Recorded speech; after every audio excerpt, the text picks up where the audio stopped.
c'est un pays très symptomatique des dysfonctionnements européens en général, et puis des problèmes que peut rencontrer une économie comme la France, parfois en plus violent, plus profond.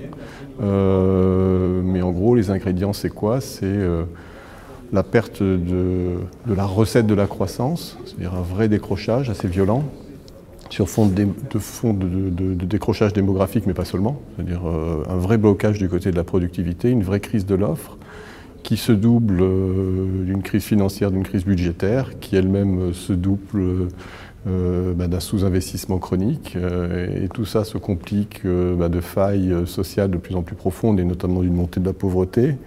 Ce sont les ingrédients qu'on retrouve à des degrés divers dans la plupart des économies européennes aujourd'hui.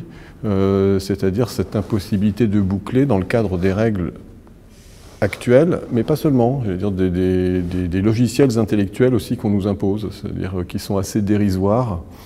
Je crois que j'ai essayé de souligner le fait qu'il y avait une certaine similitude finalement entre un Renzi et un Macron qui arrive avec un petit prêt-à-penser, on va dire ce que j'appellerais des réformettes qui nous annoncent des rebonds de la croissance. On peut penser au rapport Attali, par exemple, le mythe du rapport Attali qui finalement a été mis en œuvre quasiment intégralement sous la présidence de son rapporteur principal, qui est Macron,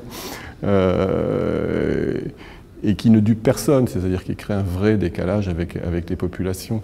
Donc il y a à la fois l'élément européen, les contraintes qui bloquent, mais il y a aussi le piège de la perception, le manque de respect même des spécificités nationales qui sont au cœur de tout ça.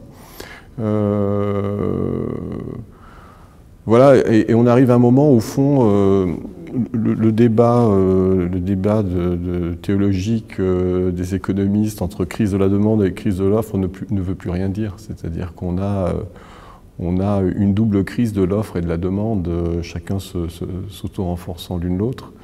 Et je crois avoir terminé sur un constat qui est que tous ces modèles aujourd'hui sont en crise profonde. La France a été considérée comme l'homme malade, l'Italie, mais finalement on réalise que le Royaume-Uni l'est aussi. On réalise à chaque cassure politique, même au-delà des frontières européennes, qu'au fond, on a les mêmes failles, on a les mêmes fractures, avec finalement ce que produit tout ça, c'est une crise politique qui vient recouvrir la crise économique, tout simplement. C'est-à-dire, j'ai terminé en disant la suite de l'histoire, on ne l'aura pas au fond. On ne l'aura pas parce que dans ces cas-là, lorsqu'on est dans une impasse de régime ou institutionnel de ce type, le politique et le social prend le dessus.